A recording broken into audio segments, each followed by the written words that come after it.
pakailah hidupku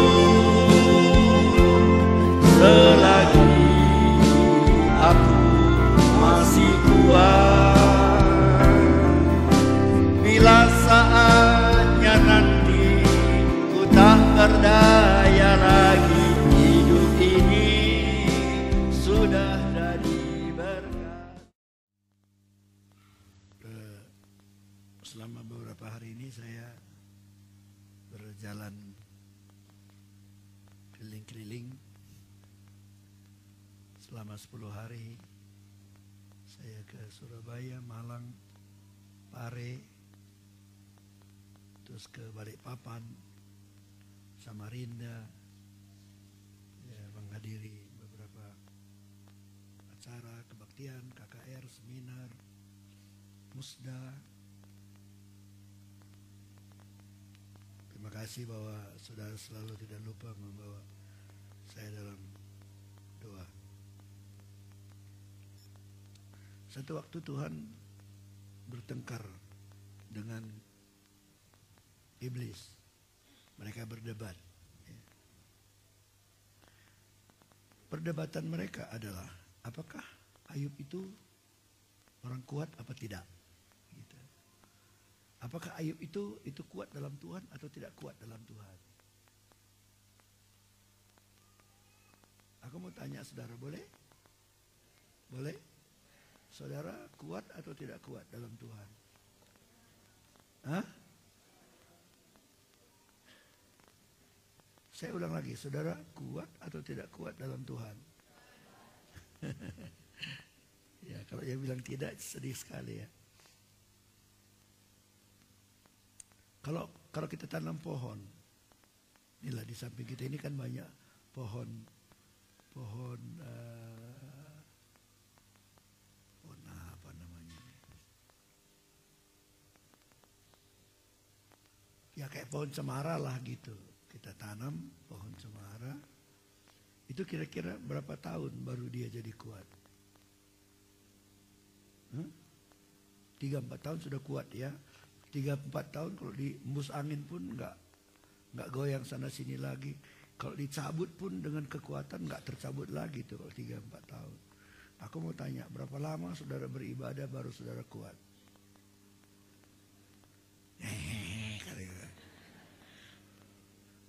Berapa lama saudara beribadah kepada Tuhan baru saudara kuat?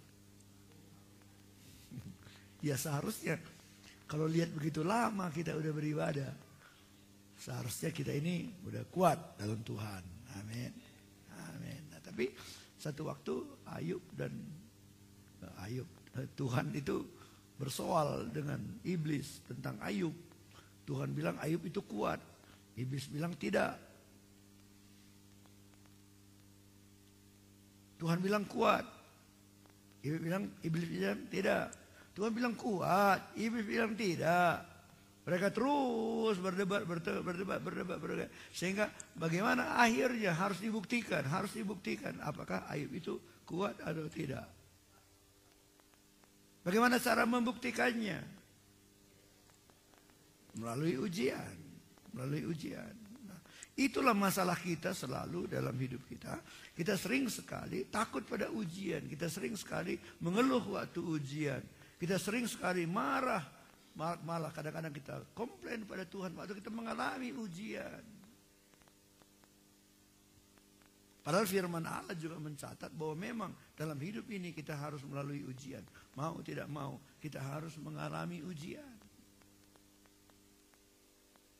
Saudara mau menyekolahkan anak saudara di sekolah yang tidak ada ujiannya?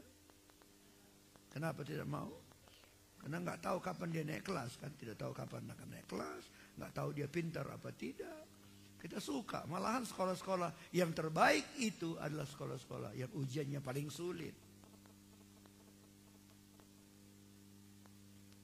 Jadi sama dengan hidup kita ini, dalam hidup kita ini pun selalu ada ujian.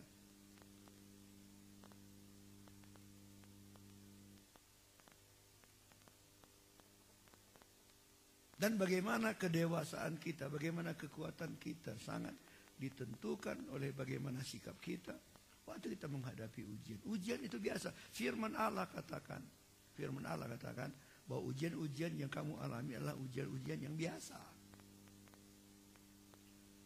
Bisa bilang sama sebelahnya, ujianmu biasa kawan. Bilang coba sama sebelahnya, orang lain ada yang lebih berat dari kau, bilang. Iya. Firman Allah katakan itu ujian-ujian yang kita alami, ujian yang biasa.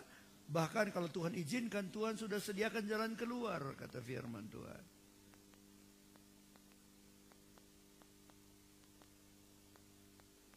Tapi sering kita nggak menyadari itu. Aku sering juga, ya termasuk ya beberapa bulan ini saya mengalami hal yang sama seperti itu. Udah bagus tadi kok di kotak-katik lagi. Ada yang ngomejile, ulah kari bagi penarunai buntu.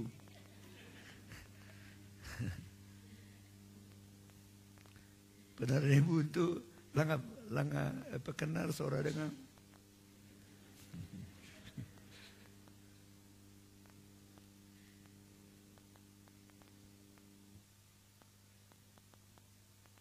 Beberapa kali dalam bulan-bulan ini gitu hati saya sakit, saya merasa sakit, saya merasa sedih. Lalu segera aku datang kepada Tuhan. Tuhan, kok bisa aku sakit? Kok sakit kurasa? Kok sedih kurasa? Pasti ada yang nggak beres ini. Ya Tuhan. Lalu aku mulai mencoba mengkoreksi. Kenapa aku bisa sedih? Kenapa aku bisa marah? Lalu mencoba jawaban dari firman Tuhan gitu. Supaya apa? Supaya aku nggak sedih, aku nggak marah. Sehingga aku mengalami kemenangan dalam hidup. Dalam 1 Yohanes pasal yang kedua, mulai dari ayat 15. 1 Yohanes pasal 2, mulai ayat 15. Ayat itu berkata begini. Janganlah kamu mengasihi dunia dan apa yang ada di dalamnya. Jikalau orang mengasihi dunia, maka kasih akan Bapa tidak ada di dalam orang itu. Perhatikan ayat 16 ini. Sebab semua yang ada di dalam dunia, yaitu keinginan daging dan keinginan mata, serta keangkuhan hidup, bukanlah berasal dari Bapa, melainkan dari dunia. Dan dunia ini sedang lenyap dengan segala keinginannya. Tetapi orang yang melakukan kehendak Allah tetap hidup selama-lamanya.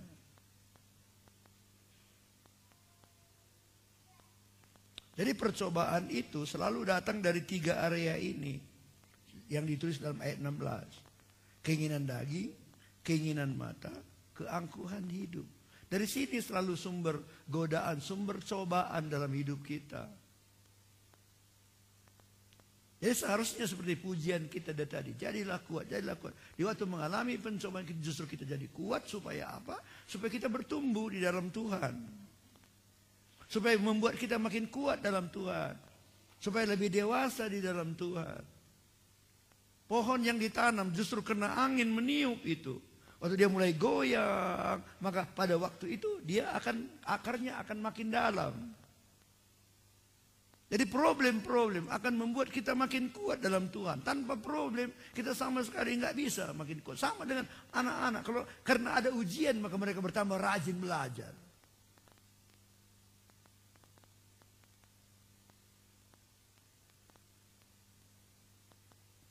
Jadi kalau begitu, maka kita harus hati-hati dalam 3 areal ini. 3 areal ini. Keinginan daging nih. Hati-hati.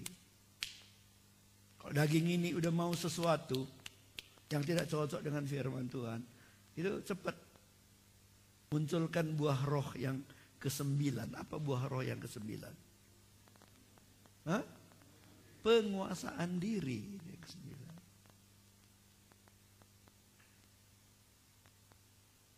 Dalam terjemahan lama dikatakan tahan nafsu.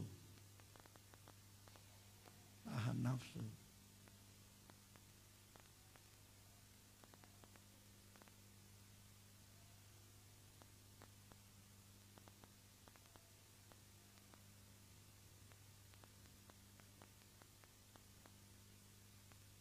Kemarin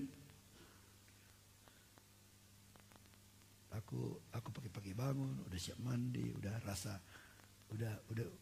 normal. Segera aku timbang timbanganku. Timbang 70,7.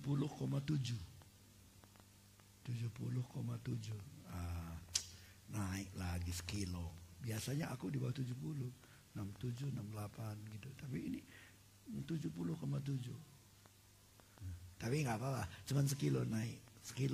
Sekilo naik itu seminggu lah nurunkannya. Cuma kayak istriku kemarin bilang, nggak makan kamu.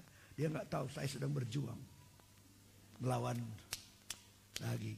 Karena aku ingin 2-3 hari ini kembali lagi aku 67, 68 supaya langsing jangan langsung.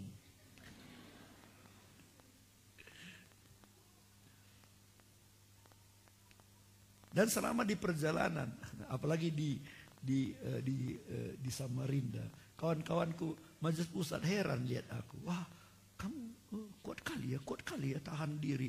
Sanggup. Kami nggak sanggup karena semua makanan yang enak-enak di situ. Tidur pun di hotel bukan kamar-kamar hotel biasa, suite room. Tahu kamu suite room? Ada dapurnya, ada ruang tamunya, ada kamarnya, kamar mandinya 2, TV-nya 2. Wow. Saya bilang, untuk apa ini semua? Satunya tempat tidur, ku tidurin. Enggak ganti. Kalau ganti-ganti tiap malam ya lain, enggak ganti-ganti. Makan pun gitu, macam-macam di situ.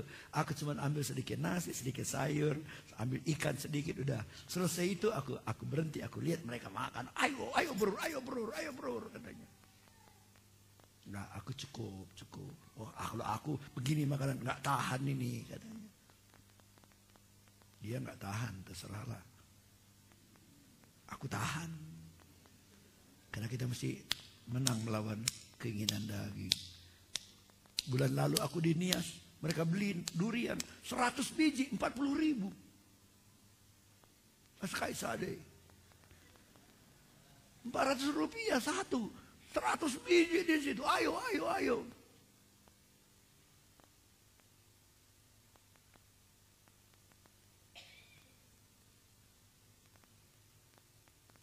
Dan cobaan ini apakah dari keinginan tubuh, keinginan mata, kesombongan, itu bukan hanya saudara yang alami, bukan cuma saya yang alami. Semua orang menghadapi, tapi ada orang menang, ada orang kalah. Termasuk opung kita, Adam dan Hawa. Ya kan?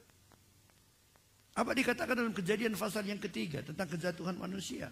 Di dalam ayat yang kelima, iblis berkata di ayat yang ke-6 saya baca, perempuan itu melihat bahwa buah pohon itu baik untuk dimakan dan sedap kelihatannya. Baik dimakan nih, sedap kelihatannya. Lagi pula pohon itu menarik hati karena memberi pengertian. Bisa jadikan aku jadi mengerti semua. Jadi pintar, jadi sombong. Orang yang pengetahuannya banyak kan berarti isi kepalanya makin banyak kan. Kalau isi kepalanya makin banyak kan berarti kepalanya makin besar. Kalau orang kepalanya besar kan jalan pun susah dia. Punya pengertian.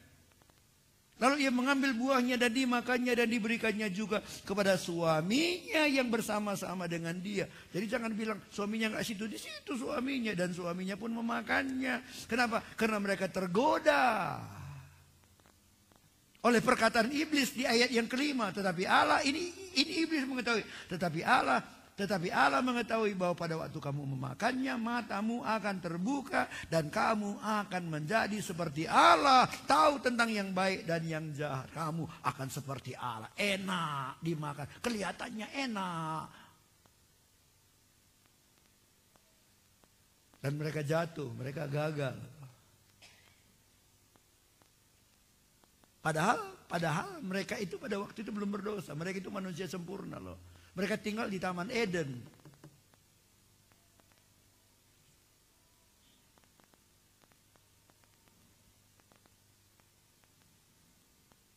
Dan iblis yang berhasil mengalahkan Adam dan Hawa yang sempurna. Tidak berdosa. Suami istri saling mengasihi. Iblis berhasil mengalahkan, menjatuhkan mereka. Melalui keinginan tubuh, keinginan mata, dan kesombongan sama seperti Allah. Ingin sama seperti Allah. Persis Lucifer ya. Lucifer juga berkata, aku ingin menyamai Allah yang maha tinggi. Dan Adam dan Hawa yang sempurna jatuh. Iblis tahu, wow, ini dia senjata kita yang hebat. Ini dia senjata kita yang hebat. Kita pakai senjata ini untuk mengalahkan manusia. Kalau Adam dan Hawa yang sempurna pun jatuh, manusia juga akan kita jatuhkan. Dan itu sebabnya dalam hidup kita selalu dia tawarkan keinginan daging, keinginan mata, kesombongan selalu ditawarkan. Selalu ditawarkan. Ini dia, ayo. Dan banyak orang terjebak. Banyak orang menerima tawaran iblis dan jatuh dalam dosa. Gara-gara salah satu dari tiga ini. Bahkan ada yang tiga-tiga jatuh. Tiga jatuh dalam soal harta, jatuh dalam soal wanita atau pria, jatuh dalam soal takhta kesombongan. Karena itu memang ditawarkan oleh iblis selalu. Kalau Adam dan Hawa yang sempurna tak berdosa saja tidak sanggup kalah melawan iblis. Kalau begitu apalagi kita ini? Apakah kita bisa menang melawan godaan iblis? Adam dan Hawa opung kita aja nggak sanggup, apalagi kita. Betul, kalau dengan kekuatan kita nggak sanggup. Memang kita tidak sanggup. Justru karena itu Tuhan kirim penolong Roh Kudus. Justru karena itu Yesus berdiam di dalam kita. Supaya Yesus yang diam di dalam kita itu memberi kita kekuatan. Firman Allah katakan, sebab itu jikalau seorang hidup dalam Kristus. Kita hidup dalam Kristus. Kristus hidup dalam kita. Yesus berkata, aku berdiri di buka pintu dan mengetok. Dia berdiri di depan pintu hati kita. Dia ketok kita. Boleh aku masuk? Boleh aku masuk? Kenapa dia harus ngetok? Ban bahasa rukna.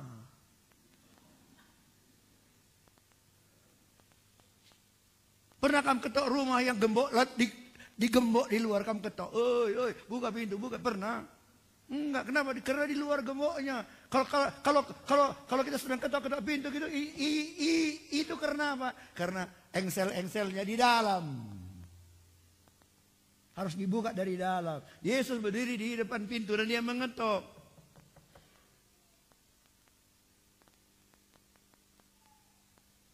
Dan engselnya di tangan saudara. Saudara mau buka hatimu bagi Yesus atau tidak, terserah. Tapi kalau engkau buka hatimu, dia masuk di dalammu. Maka dia berkuasa di dalammu. Kalau dia sudah ada di dalam kita, dia akan memberi kekuatan. Kenapa? Karena Yesus pernah mengalahkan iblis dengan segala taktik-taktiknya itu.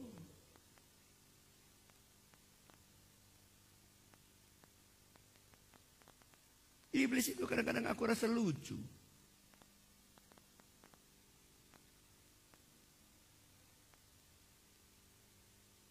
Apa lusunya? Enggak dihitungnya dulu kekuatannya.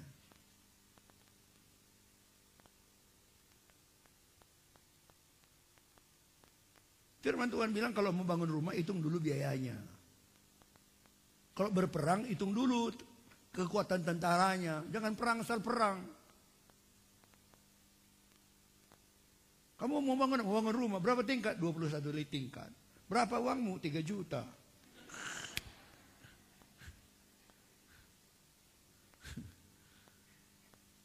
Aku kadang-kadang mikir, iblis juga. Masa Yesus pun dicobanya juga Yesus.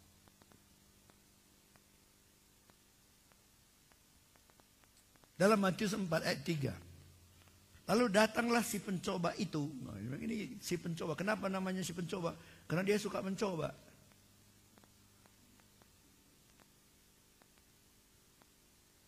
Dan berkata kepadanya, pada Yesus, jika engkau anak Allah, perintahkanlah supaya batu-batu ini menjadi roti. Yesus lapar waktu itu, kan udah 40 hari dia puasa. Lapar.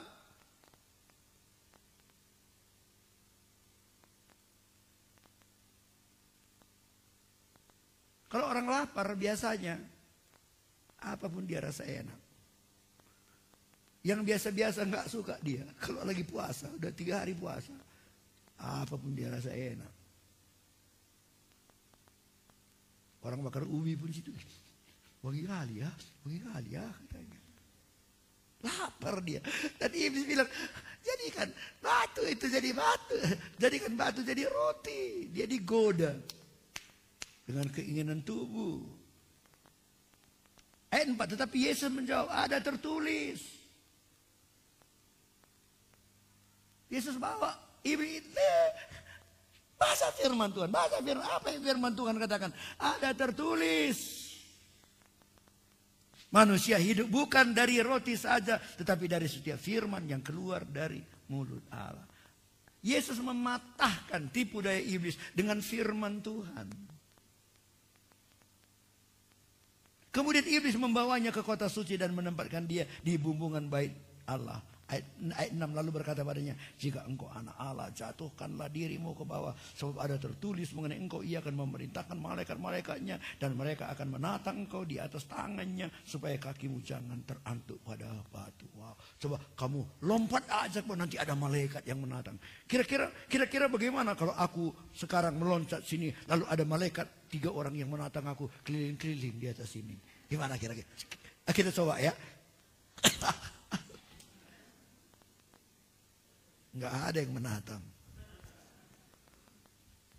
Coba kalau ada yang menatang.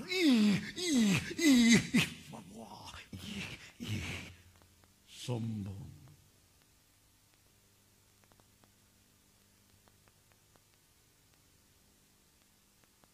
Iblis menawarkan keangkuhan.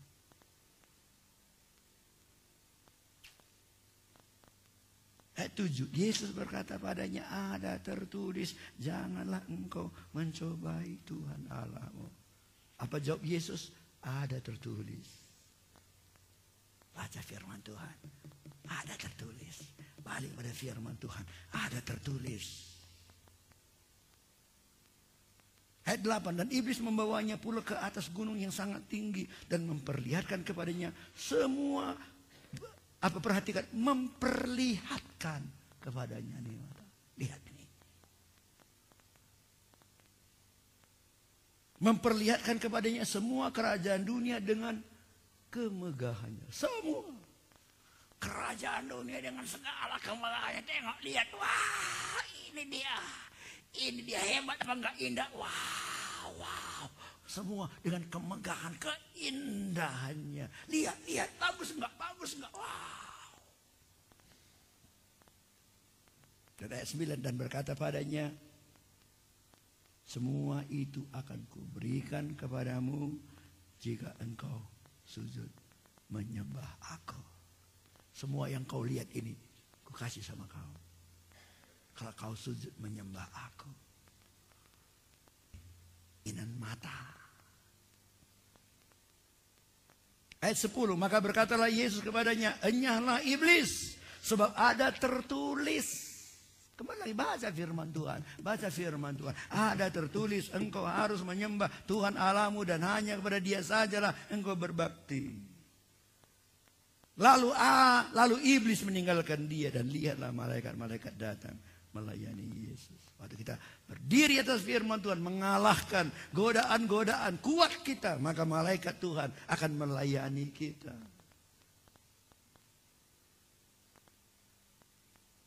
Harus kuat. Jangan kalah. Bilang sama sebelahnya, jangan kalah kawan. Bilang.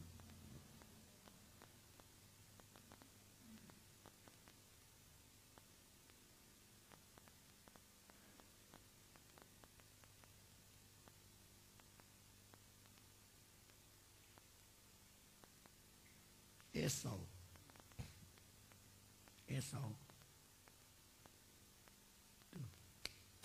Pulang berburu. nggak dapat apa-apa kan.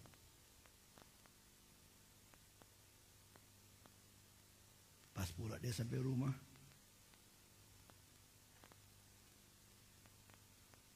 si Yakub masak bubur kacang merah. Banyak pula ditaruhnya ajinomotonya. Wangi, wah, tergoda dia. Karena dia lapar kan, lapar dia. Yesus juga lapar tapi nggak tergoda. Esau lapar, dia tergoda. Singkat cerita dia jual hak kesulungannya. Sesuatu yang paling berharga dalam dirinya. Karena hak kesulungan berasal dari Tuhan. Tuhan yang menjadikan dia hak sulung. Bagi orang Israel, hak sulung itu sangat penting. Karena semua anak sulung dapat 2 bagian. Anak yang lain semua 1. Tapi hak anak sulung itu dapat 2. Tapi gara-gara keinginan dagingnya dia jual hak kesulungannya hanya dengan semangkok bubur kacang merah. Itu maka firman Tuhan katakan dalam Ibrani 12 ayat 16, biarpun akhirnya dia menangis. Dikatakan janganlah ada orang yang menjadi cabul atau yang mempunyai nafsu yang rendah seperti Esau yang menjual hak kesulungannya untuk sepiring makanan.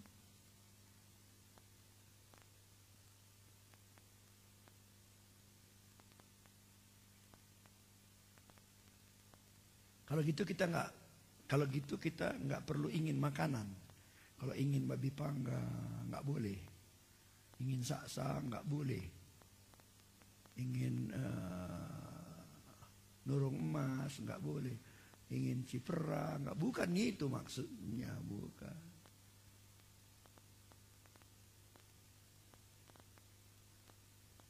Tapi kalau itu tidak sesuai dengan firman Tuhan, kita menolak.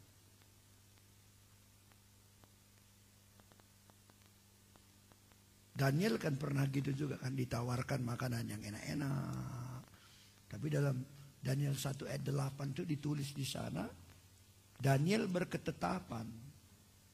Siapa yang berketetapan? Daniel, dia sendiri yang ambil keputusan. Daniel berketetapan untuk tidak menajiskan dirinya dengan santapan raja dan dengan anggur yang biasa diminum raja. Dimintanya kepada pemimpin pegawai itu supaya ia tidak usah menajiskan dirinya. Biarpun makanan raja enak, santapan raja enak. Dia bilang enggak, aku enggak mau, enggak, tidak.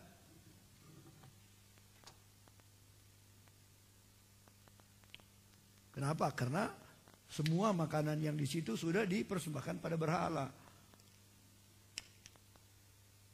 Boleh makan jeruk enggak? Boleh.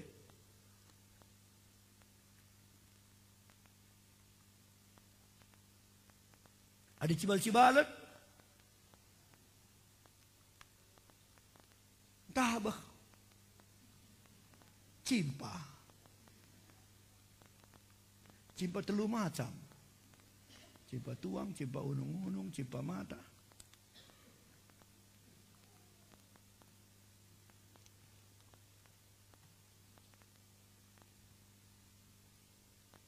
Di sini sih nggak ada, tapi aku sering ketemu gitu di dalam pesta gitu, pesta. Atau dibagikan makanan, dagingnya udah pakai darah semua. Darah. Ya kami lah menaruh. Apa sila pakai darah, sila pakai darah. Akhirnya dikasih cuma nasi, sayurnya sedikit, dagingnya cuma 2 potong situ. Pas tidaknya sebelahnya daging babi yang pakai darah itu berjungjung.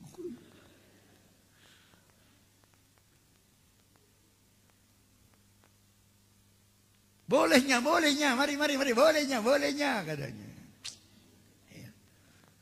Tapi untunglah di orang elaborasi nggak ada seperti itu ya. Amin. Ini kuat-kuat semua, tahan godaan sih.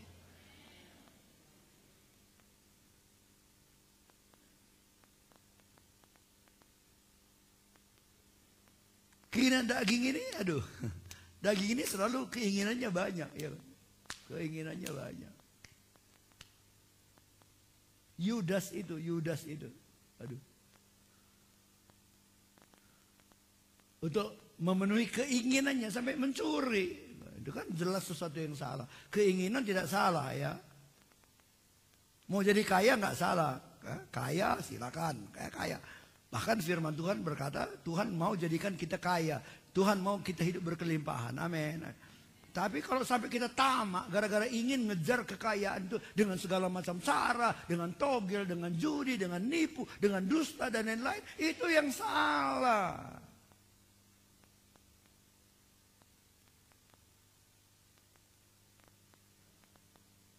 Malah saya selalu berkata, Tuhan, buatlah aku berlimpah-limpah supaya aku bisa memberi lagi kepada orang yang lain, Tuhan.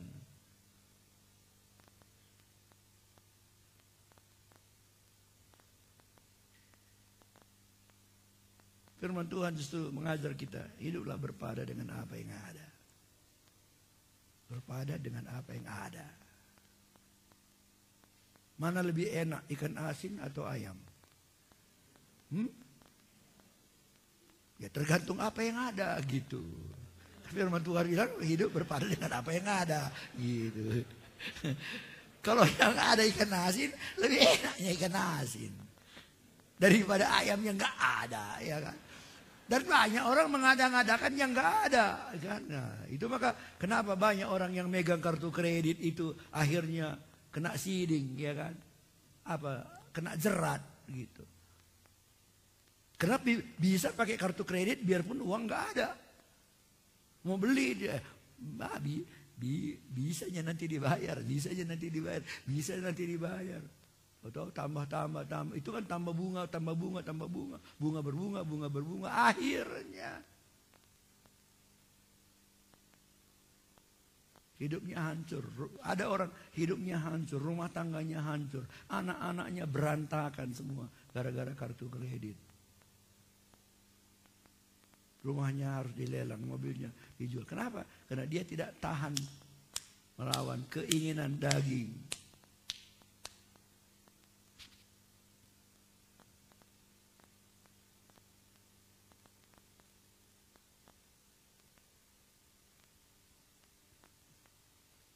Kalau pas-pasnya uang kita, nggak usah dulu makan mie goreng di kedai. Nantilah kalau uang kita udah lebih, nggak apa-apa makan mie goreng.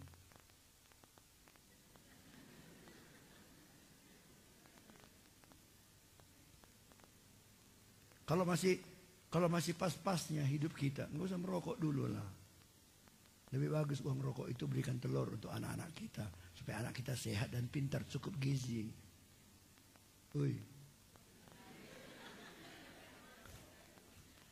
Yang perempuan juga sama, udah menelau.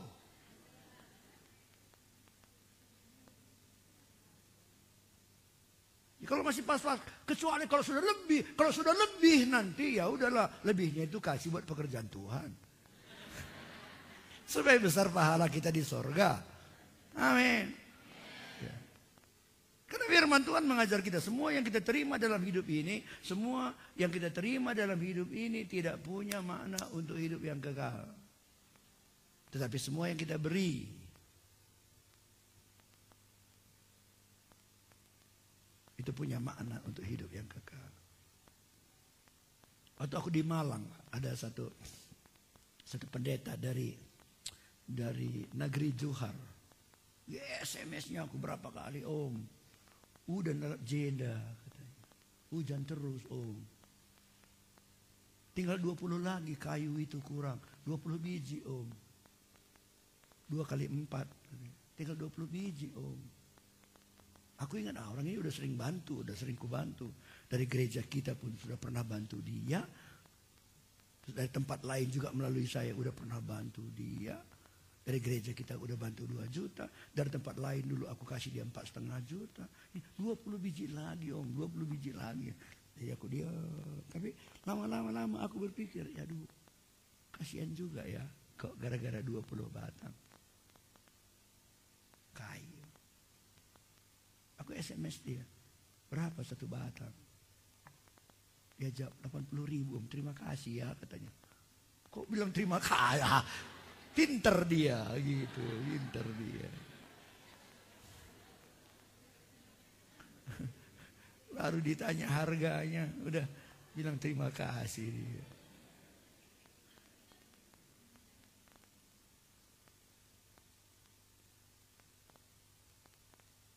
Terus dalam pikiran, aduh kasihan kali dia. Bagi dia itu berat sekali itu. 20 biji kali 80 ribu, 1.600.000. Yang bagiku itu kan tidak berat. Sekali khotbahnya aku pikir. Iya. Kalau aku di luar sekali khotbah 2 juta dapatnya aku sekali khotbah. Sekali aku khotbah 1 juta. Kalau 3 kali aku khotbah 6 juta. Jadi bagiku itu bukan sesuatu yang berat. Dan aku percaya kalau aku umpamanya orang kasih persembahan bukan untuk aku memuaskan diriku, bukan. Tapi supaya aku bisa memberi. Segera aku telepon Ibu Gembala. Tolong hari Senin kusuruh dia datang. Tolong ambil di laci uang 1,6 juta. Kasih sama pendeta itu. Ya, tapi dia suruh kita bantu katanya. Nggak usah pikirkan itu. Kasih aja aku bilang.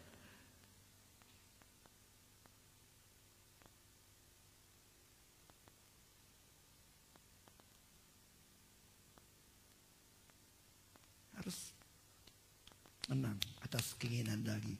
Kalau daging ini nggak puas-puas dia. Taulay. Tahu kamu kalau taulay diulang-ulang?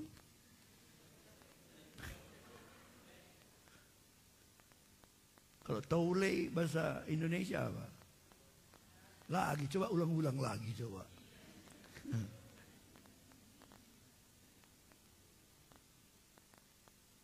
Belajar kita berpada dengan apa yang ada. Amin. Itu yang diajar oleh firman Tuhan. Dan aku percaya orang yang hidupnya seperti itu.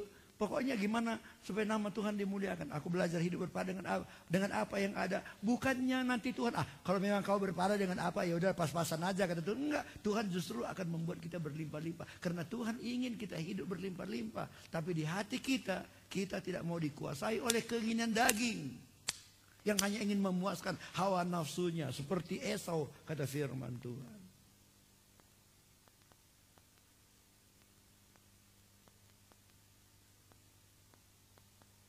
Apalagi pencobaan datang dari mana? Keinginan mata.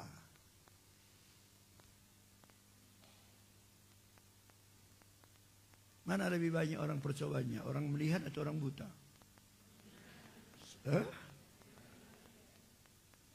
Saudara pilih mana?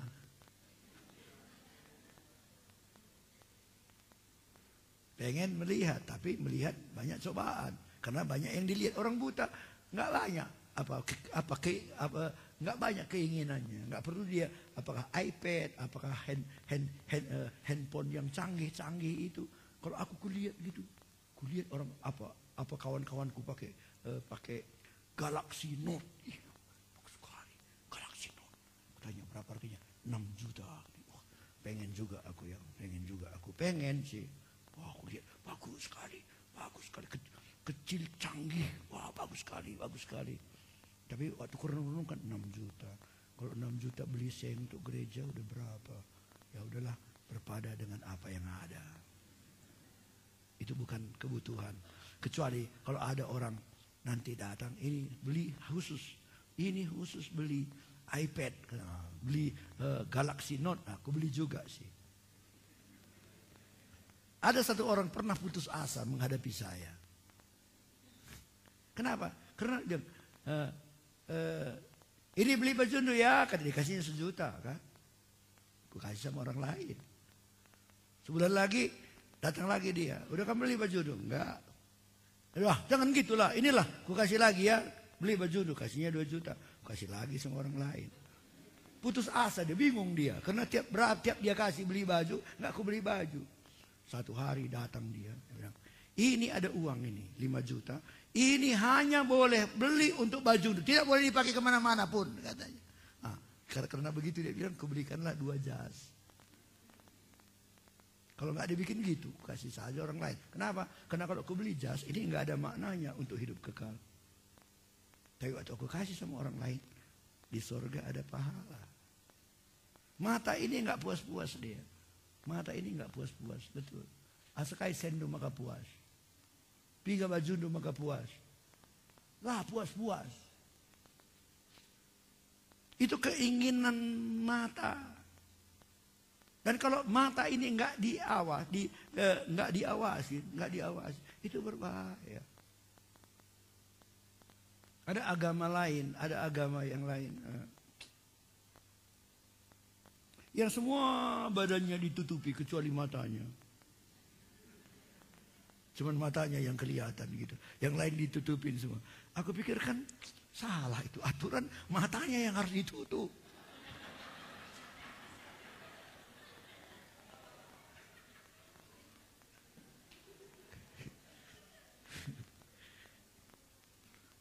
Atau kalau kamu tutup mata pakai kacamata kuda. Tahu kamu kacamata kuda? Nggak bisa lihat kiri kanan. Gini aja. Karena kalau bisa lihat kiri kanan. Itu, aduh. Raja Daud satu contoh, Raja Daud. Raja Daud kan orang cinta Tuhan kan.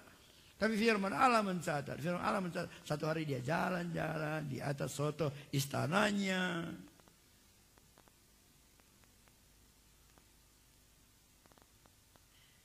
Kalau dia lihat sana, lihat sini, lihat sana, lihat sini. Dilihatnya ada perempuan mandi. Jadi orang yang suka melihat perempuan mandi itu bukan cuma orang miskin. Raja pun suka rupanya. Aduh.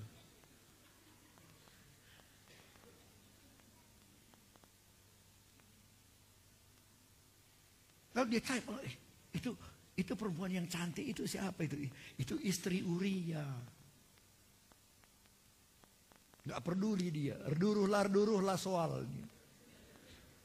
Sudah kawin gak, sebelum kawin tidak persoalan. Panggil kemari. Dan dia menjinahi Batseba. Dan dia jatuh dalam dosa. Kok bisa? Karena dia tidak jaga matanya. Bilang kiri kanan, pakai kacamata kuda kawan.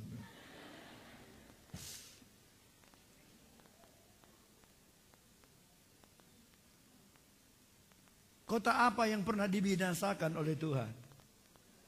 Hah? Sodom dan Gomora. Kenapa dibinasakan? Hah? Karena kota Sodom dan Gomora hidup dalam dosa. Orang kayak binatang. Persis zaman sekarang. Ini sebentar lagi tahun 2000. Tahun ini atau tahun depan pemilihan presiden Amerika. Barack Obama itu calon lagi, orang banyak nggak mau pilih dia. Kenapa? Karena dia sudah meresmikan di Amerika sekarang bahwa laki-laki boleh kawin sama laki-laki, perempuan boleh kawin sama perempuan. Orang marah, tapi dulu Sodom Gomora juga sama. Waktu malaikat Tuhan masuk ke rumah Lot, orang pikir itu laki-laki. Mereka datang ratusan orang laki-laki. Keluarkan laki-laki itu, kami mau malam ini tidur dengan dia. Lot bilang, jangan kalian ganggu tamuku. Ini ada anak gadisku. Bawa kalian pergi, suka hati kalian. Masa manapun kalian bikin, terserah kalian. Mereka bilang, enggak, kami enggak perlu perempuan. Kami mau laki-laki, katanya. Ngeri itu kan. Semua bilang ngeri. Dan Tuhan hancurkan kota Sodom Gomora. Cuman persoalannya pertanyaan saya begini. Kalau dia jahat, kalau Sodom Gomora jahat, biarlah dia jahat, hancur. Tapi ngapain si Lot di situ?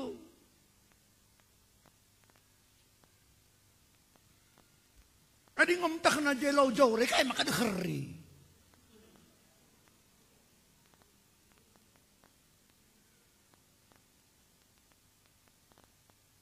Udah tahu poco-poco nggak beres, ngapain kita ke situ nontonnya aku. Apa itu?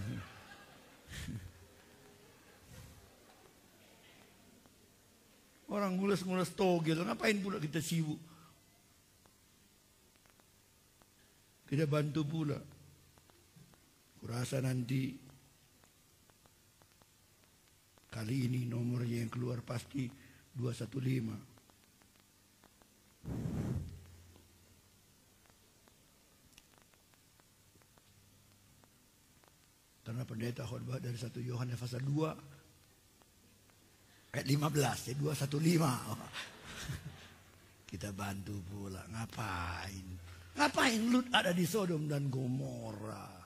Tahu kamu kenapa Lut ada di kota Sodom dan Gomora? Kejadian 13 ayat 10.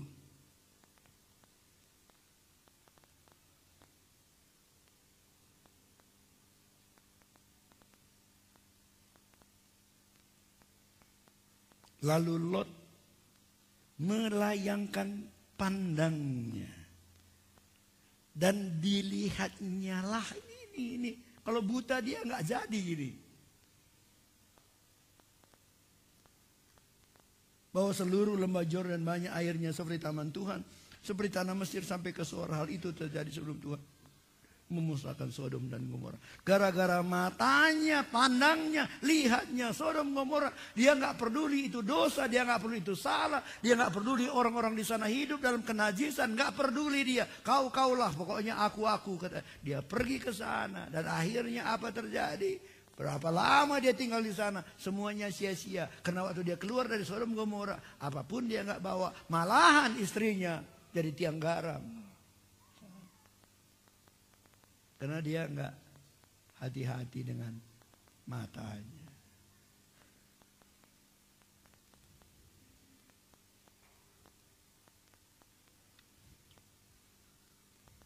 Boleh aku kasih nasihat?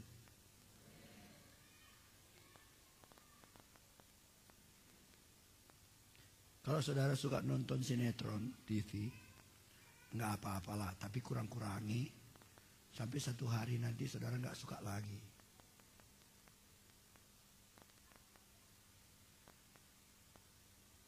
Karena di sinetron itu ceritanya yang enggaknya semua itu. Terus itu semua ecek-eceknya semua. Ditipunya kamu, sedih pula kamu, ditipu. Nangis dia di sana karena disuruh sutradaranya. Karena disuruh sutradara dia menangis dia. Kalau ketawa dia karena disuruh sutradara dia ketawa. Kalau dia menyanyi karena disuruh sutradara dia menyanyi. Kalau mati mamanya karena disuruh sutradaranya pura-pura mamanya mati. Ngapain kamu capek-capek nonton yang pura-pura semua di situ? Tapi kalau sekarang masih pengen nggak apa-apa. Tapi kurang-kurangi sampai satu hari nanti udah nggak pengen lagi kamu. Daripada kalau buka TV buka aja You Channel atau Live kan bisa dengar firman Tuhan di sana gitu. Aku nggak bilang itu salah, enggak. Tapi aku bilang itu bukan sesuatu yang menolong, bukan sesuatu yang menolong kita, membawa kita lebih dekat dengan Tuhan, bukan.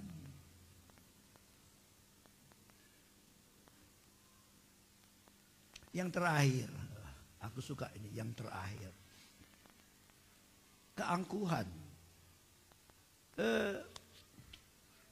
Justru aku merasa banyak sekali anak-anak Tuhan terjebak di sini. Banyak anak-anak Tuhan terjebak di sini.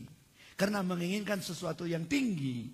Menginginkan sesuatu yang tinggi, akhirnya terjebak mereka dengan kepahitan. Ini kan akhir bulan ini musda kita, tanggal 31. Jadi jabatan saya sebagai ketua majelis daerah udah selesai tanggal 31 ini. Jadi nanti 31, 1, 2. Tanggal 2 udah ada majelis daerah baru. Orang banyak sih, Om bikin tim sukses. Kapan kita kumpul? Bikin tim sukses. Bilang, ngapain bikin tim sukses? Nggak perlu itu. Jadi bagaimana? Ya udah kita udah berdoa kok, Tuhan kehendakmu jadi. Udah berdoa, masa kita nggak percaya apa kita doakan? Itu nggak penting. Kalau Tuhan kasih kita kerjakan. Kalau Tuhan nggak kasih, nginjil kita, kan nggak ada masalah. Itu bukan sesuatu yang penting. Ya, tapi kalau kita ketua kita kan dihormati orang, itu kan sombong lagi. Sombong. Firman Tuhan mengajar kita, kalau kamu pergi jangan duduk di depan, kata orang kan. Kenapa? Karena di depan itu selalu tempat yang sangat dihormati. Bukan itu yang kamu cari. Orang yang sombong, ingin dihormati, ingin dihargai, wah, itu gampang jatuh dalam dosa.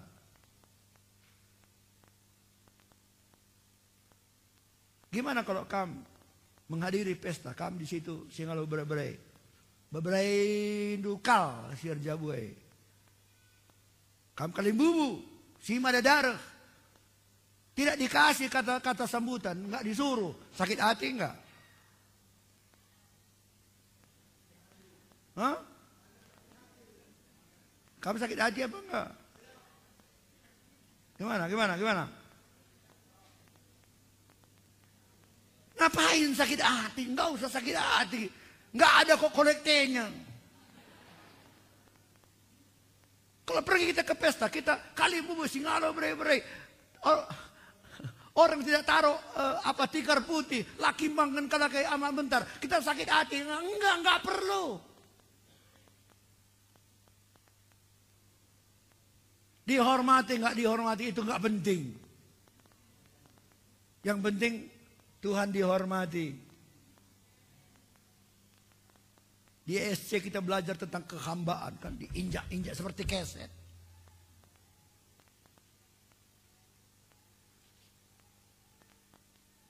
Gimana kalau kamu datang ke rumahku pas ada kesetnya situ bagus. Ku beli di Iran. Keset dari Persia. Bagus sekali ya. Janganlah kita injak.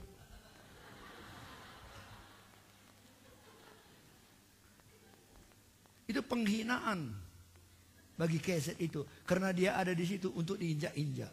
Bukan untuk dihormati. Kita ini hamba semua. Amin.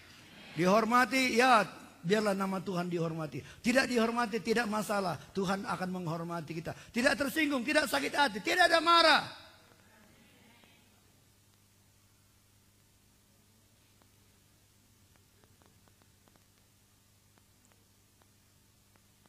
Ada jawatan, tidak ada jawatan, tidak masalah. Kaya atau miskin, tidak masalah. Pintar atau bodoh, tidak masalah.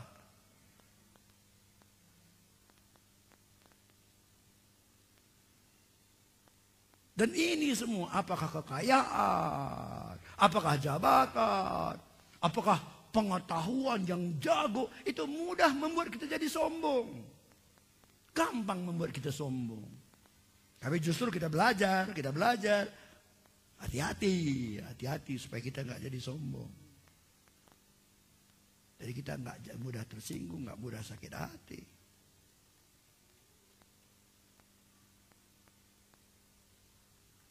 Jadi saya percaya, karena Yesus ada di dalam kita. Yesus ada di dalam kita, amin. Dia ada di dalam memberi kita kekuatan. Pencobaan, godaan silakan datang. Keinginan daging silakan datang. Keinginan mata silakan datang. Keangkuhan mau mencoba masuk silakan datang. Tapi aku tidak akan tergoda. Aku selalu bisa menguasai diriku. Aku selalu bisa menjaga mataku. Aku bisa belajar selalu rendah hati. Tidak tersinggung, tidak marah, tidak sakit hati. Tidak ada kedengkian, tidak ada kebencian pada siapapun. Aku percaya kalau itu terjadi, kita akan mengalami terobosan-terobosan dahsyat. Kita nggak khawatir lagi pencobaan. Kita tidak khawatir.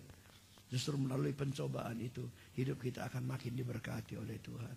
Ayub bagaimana akhir hidup, akhir cerita Ayub. Waktu Ayub jatuh dalam pencobaan, semuanya habis, hartanya habis.